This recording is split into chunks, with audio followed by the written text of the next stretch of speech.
Hello everyone, I'm Victoria and today I'd like to do a Top 5 Wednesday video for you. What's Top 5 Wednesdays? It's a Goodreads group that has different topics every week. It was started by Lainey at Ginger Reads Lainey and is now moderated by Sam at Thoughts on Tomes. As always, links in the description. So this week's topic was Top 5 Minor Characters, and actually this was really difficult for me. I do not have the best memory when it comes to books. Honestly, if you asked me like a few months after I read a book, who were the main characters and what was like the plot, I would have trouble letting you know. So needless to say, this question gave me a lot of grief. And because of that, I'm not gonna lie, I maybe kind of stretched the idea of what a minor character is a little bit. And there's definitely a few books that made it onto this list, maybe because I recently read them, I don't know. So the first one, and in no particular order, is actually Colin Bridgerton from the Bridgerton Family series by Julia Quinn.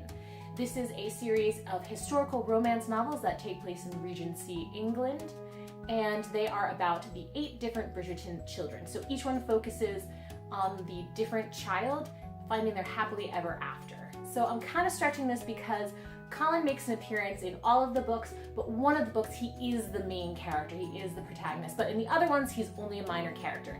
And in those he's fantastic. He's funny, he's witty, he's charming, he's handsome, he's considerate, he'll ask wallflowers to dance even if no one else has asked them to dance at a ball. He's wonderful. But then in his own book, honestly, he's super un-Colin-like. He's kind of mopey and everything, and I did not love him in his own book. But as a minor character, fantastic. Definitely one of my favorites. Moving on, I'm going to say Nyx from the Immortals After Dark series by Kresley Cole. So this is a paranormal romance series that focuses on tons of different characters and creatures. You have vampires and werewolves and demons and all kinds of crazy stuff. And each book focuses on 2 different main characters, though characters do pop up here and there, and Nyx is one of them. So again, I'm kind of stretching this because in some of the books she might be considered a secondary character, but in a lot of them she just makes cameos. But she's actually a major player in this world. She actually gets several of the different couples together, and she's kind of has a huge part in this overarching plot throughout all of the books.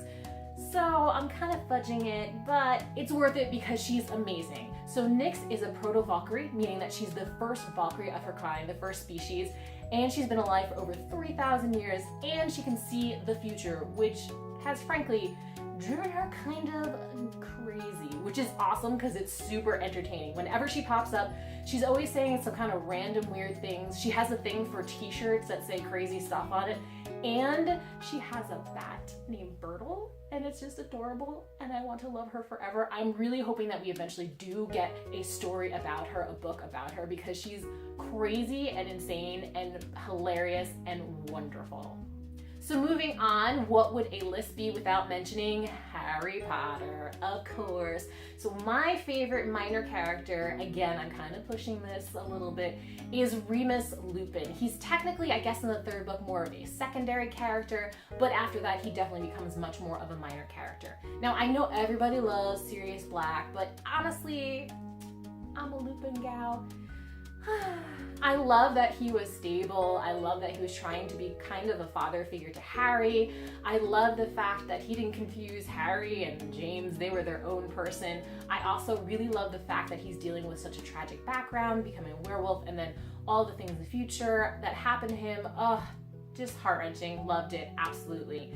And in fact, I would consider him just one of my favorite characters in general. I read the Harry Potter books when I was an adult, so as much as I loved Ron and Hermione and Harry and all that stuff, I actually really enjoyed reading about the adults and seeing what happened to them, and he was definitely by far my favorite adult person.